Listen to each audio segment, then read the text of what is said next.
ಸಂಸದ ಪ್ರತಾಪ ಸಿಂಹ ಅವರ ಸಹೋದರ ವಿಕ್ರಮ್ ಸಿಂಹರನ್ನ ಖಾಕಿ ಪಡೆ ವಶಕ್ಕೆ ಪಡೆದುಕೊಂಡಿದೆ. ಮರಗಳ್ಳತನ ಪ್ರಕರಣದಲ್ಲಿ ವಶಕ್ಕೆ ಪಡೆದುಕೊಂಡಿದ್ದಾರೆ ಅರಣ್ಯ ಅಧಿಕಾರಿಗಳು. ಬೆಂಗಳೂರಿನಲ್ಲಿ ಮಲ್ಲೇಶ್ವರಂ ಅರಣ್ಯ ಭವನದಲ್ಲಿ ಅವರನ್ನ ವಿಚಾರಣೆ ಕೂಡ ಮಾಡಲಾಗ್ತಾ ಇದೆ. ಮಲ್ಲೇಶ್ವರಂನಲ್ಲಿ ಇರುವಂತಹ ಅರಣ್ಯ ಭವನದಲ್ಲಿ ಅವರ ಸಹೋದರರನ್ನ ವಿಚಾರಣೆ ಮಾಡಲಾಗ್ತಾ ಇದೆ. ವಿಕ್ರಮ ಸಿಂಹ ವಿರುದ್ಧ ಅಕ್ರಮವಾಗಿ ಮರ ಕಡಿದಂತಹ ಆರೋಪ ಕೇಳಿಬಂದಿದೆ. ಹಾಸನದ ನಂದಗೊಂಡ ಹಳ್ಳಿಯಲ್ಲಿ ಮರಗಳ್ಳತನವನ್ನು ಮಾಡ್ತಾ ಇದ್ರು ಅನ್ನೋ ಆರೋಪ ಕೇಳಿಬಂದಿತ್ತು. 120ಕ್ಕೂ ಹೆಚ್ಚು ಮರಗಳನ್ನು ಅಕ್ರಮವಾಗಿ ಕಡಿದಿದ್ದಾರೆ ಅನ್ನುವಂತಹ ಆರೋಪ ಕೇಳಿಬಂದಿದೆ. ಅದರಲ್ಲೂ ಇಷ್ಟೊಂದು ಪ್ರಮಾಣದಲ್ಲಿ ಮರಗಳನ್ನು ಕಡಿಬೇಕಾದ್ರೆ ಕಂಪಲ್ಸರಿಯಾಗಿ ಅರಣ್ಯ ಇಲಾಖೆಯಿಂದ ಇದಕ್ಕೆ ಸಂಬಂಧಪಟ್ಟಂತೆ ಪರ್ಮಿಷನ್ ಪಡೆದುಕೊಳ್ಬೇಕಾಗತ್ತೆ. ಅವರ ಮಾಹಿತಿ ಇಲ್ಲದೆ, ಅವರಿಗೆ ಮಾಹಿತಿಯನ್ನು ಕೊಡದೆ ಮರಗಳನ್ನು ಕಡಿಯೋ ಹಾಗಿಲ್ಲ. ಇಷ್ಟೊಂದು ಮರಗಳ ಮಾರಣ ಹೋಮಕ್ಕೆ ಸಂಬಂಧಪಟ್ಟಂತೆ ಕಾಂಗ್ರೆಸ್ ಕೂಡ ಗಮನ ಸೆಳೆಯುವಂತಹ ಕೆಲಸವನ್ನು ಮಾಡಿತ್ತು. ಇದಕ್ಕೆ ಸಂಬಂಧಪಟ್ಟಂತೆ ಕಾಂಗ್ರೆಸ್ ಕೂಡ ಇದನ್ನು ಗಮನಕ್ಕೆ ತರುವಂತಹ ಕೆಲಸವನ್ನು ಮಾಡಿತ್ತು. ವಿಕ್ರಮ ಸಿಂಹ ಮರಗಳ್ಳತನವನ್ನು ಮಾಡ್ತಾ ಇದ್ದಾರೆ, ಮರಗಳನ್ನು ಕಡಿಯುವಂತಹ ಕೆಲಸವನ್ನು ಮಾಡ್ತಾ ಇದ್ದಾರೆ ಅಂತ ಕಾಂಗ್ರೆಸ್ನ ವಕ್ತಾರರಾಗಿರುವಂತಹ ಎಂ ಲಕ್ಷ್ಮಣ್ ಗಂಭೀರ ಆರೋಪ ಮಾಡಿದರು.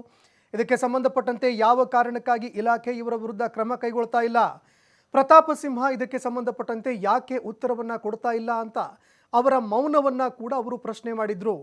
ಈಗ ಪ್ರಕರಣಕ್ಕೆ ಸಂಬಂಧಪಟ್ಟಂತೆ ಸಂಸದ ಪ್ರತಾಪ ಸಿಂಹ ಅವರ ಸಹೋದರ ವಿಕ್ರಮ ಸಿಂಹರನ್ನ ಇದೀಗ ಪೊಲೀಸರು ವಶಕ್ಕೆ ಪಡೆದುಕೊಂಡಿದ್ದಾರೆ. ಮರಗಳ್ಳತನ ಪ್ರಕರಣದಲ್ಲಿ ಅರಣ್ಯ ಅಧಿಕಾರಿಗಳು ವಶಕ್ಕೆ ಪಡೆದುಕೊಂಡು ತನಿಖೆ ಮಾಡ್ತಾ ಇದ್ದಾರೆ.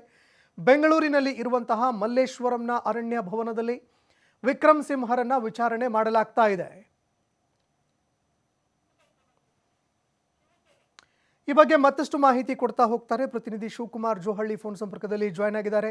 ಶಿವಕುಮಾರ್, ಒಂದು ಗಂಭೀರ ಆರೋಪವನ್ನ ಕಾಂಗ್ರೆಸ್ ಕೂಡ ಮಾಡಿತ್ತು, ಸಾರ್ವಜನಿಕರು ಕೂಡ ಆರೋಪವನ್ನ ಮಾಡ್ತಾ ಇದ್ರು, ಮರಗಳ್ಳತನ ನಡೀತಾ ಇದೆ, ಮರಗಳ ಮಾರಣ ಹೋಮ ಆಗಿದೆ ಅನ್ನುವಂತಹ ಪ್ರಕರಣಕ್ಕೆ ಸಂಬಂಧಪಟ್ಟಂತೆ ವಿಕ್ರಮ್ ಸಿಂಹರನ್ನ ಖಾಕಿ ವಶಕ್ಕೆ ಪಡೆದುಕೊಂಡಿದೆ. ವಿಚಾರಣೆ ಕೂಡ ನಡೀತಾ ಇದೆ. ಏನೆಲ್ಲ ವಿಚಾರಣೆ ನಡೀತಾ ಇದೆ, ಈ ಬಗ್ಗೆ ಮತ್ತಷ್ಟು ಮಾಹಿತಿ ಕೊಡ್ತಾ ಹೋಗೋದಾದ್ರೆ? ಸಂಸದ ಪ್ರತಾಪ್ ಸಿಂಹ ಅವರ ಸಹೋದರ ವಿಕ್ರಮ್ ಸಿಂಹ ಅವರ ಮೇಲೆ ಮರ ಕಡಿತದ ಆರೋಪ ಎದುರಾಗಿತ್ತು. ಸುಮಾರು 126 ಮರಗಳನ್ನ ಹಾಸನ ಜಿಲ್ಲೆಯ ನಂದಗೊಂಡನಹಳ್ಳಿ ಬಳಿ ಅವರು ಜಮೀನನ್ನ ಲೀಸ್ಗೆ ಪಡೆದಿದ್ರು. ಶುಂಠಿಯನ್ನ ಬೆಳಿತೇವೆ ಅಂತೇಳಿ ಜಯಮ್ಮ ಎಂಬುವರ ಬಳಿ ಭೂಮಿಯನ್ನ ಲೀಸ್ಗೆ ಪಡೆದಿದ್ರು. ಲೀಸ್ಗೆ ಪಡೆದಂತ ಭೂಮಿ ಮತ್ತೆ ಪಕ್ಕದಲ್ಲಿದ್ದಂತ ಅರಣ್ಯ ಇಲಾಖೆಯ ಅರಣ್ಯ ಜಾಗದಲ್ಲೂ ಕೂಡ ಅವರು ಮರಗಳನ್ನ ಕಡಿದಿದ್ದಾರೆ ಅನ್ನುವಂತಹ ಆರೋಪ ಎದುರಾಗಿತ್ತು. ಇದರ ಬಗ್ಗೆ ತಹಸೀಲ್ದಾರ್ ಮಮತಾ ಅವರು ಸ್ಥಳಕ್ಕೆ ಭೇಟಿಯನ್ನ ಕೊಟ್ಟು ಪರಿಶೀಲನೆಯನ್ನ ಮಾಡಿದ್ರು. ಮರ ಕಡಿದು ಅದನ್ನ ಸಾಗಾಟ ಮಾಡುವುದು ಬೆಳಕಿಗೆ ಕೂಡ ಬಂದಿತ್ತು. ಜೊತೆಗೆ ಅವರು ಅದರ ಬಗ್ಗೆ ಕ್ರಮವನ್ನ ವಹಿಸಬೇಕು ಅಂತೇಳಿ ಅರಣ್ಯ ಇಲಾಖೆಯ ಹಿರಿಯ ಅಧಿಕಾರಿಗಳ ಗಮನಕ್ಕೆ ತಂದಿದ್ರು.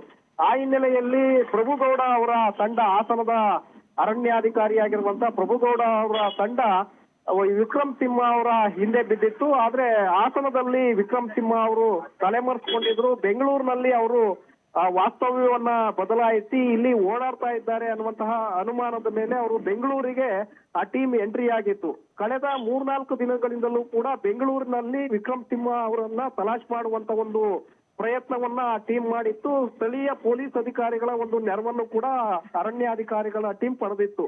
ಇವತ್ತು ಅಧಿಕೃತವಾಗಿ ವಿಕ್ರಮ್ ಸಿಂಹ ಅವರನ್ನ ಜಾರಕಬಂಡೆ ಕಾವಲ್ ಬಳಿ ತೆರಳುತ್ತಾ ಇದ್ದಂತಹ ಸಂದರ್ಭದಲ್ಲಿ ಅವರನ್ನ ವಶಕ್ಕೆ ಪಡೆಯಲಾಗಿದೆ, ಅರೆಸ್ಟ್ ಮಾಡಲಾಗಿದೆ. ನಂತರ ಅವರನ್ನ ಅರಣ್ಯ ಇಲಾಖೆಯ ಕಚೇರಿಯಲ್ಲಿ ಈಗ ವಿಚಾರಣೆಗೆ ಒಳಪಡ್ತಿರುವಂತದ್ದು. ವಿಚಾರಣೆಯಲ್ಲಿ ಸಾಕಷ್ಟು ಮಾಹಿತಿಗಳನ್ನ ಈಗ ಪಡ್ಕೊಳ್ತಾ ಇದ್ದಾರೆ ಸಂತೋಷ್. ಯಾಕೆಂದ್ರೆ ಇದೊಂದು ಗಂಭೀರವಾದಂತ ಪ್ರಕರಣ.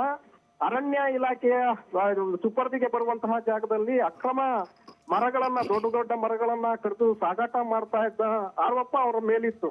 ಹಾಗಾಗಿ ಇದು ಗುರುತರವಾದಂತಹ ಗಂಭೀರವಾದಂತಹ ಆರೋಪ ಮಾಧ್ಯಮಗಳಲ್ಲೂ ಕೂಡ ದೊಡ್ಡ ಮಟ್ಟದಲ್ಲಿ ಸದ್ದು ಮಾಡಿತ್ತು. ಪ್ರಭಾವಿ ರಾಜಕಾರಣಿಗಳು ಅದರ ಹಿಂದೆ ನಿಂತಿದ್ದಾರೆ, ಅವರನ್ನ ರಕ್ಷಣೆ ಮಾಡುವಂತ ಒಂದು ಪ್ರಯತ್ನಗಳನ್ನ ಮಾಡ್ತಾ ಇದ್ದಾರೆ ಅನ್ನುವಂತಹ ಆರೋಪಗಳು ಕೂಡ ಎದುರಾಗಿತ್ತು.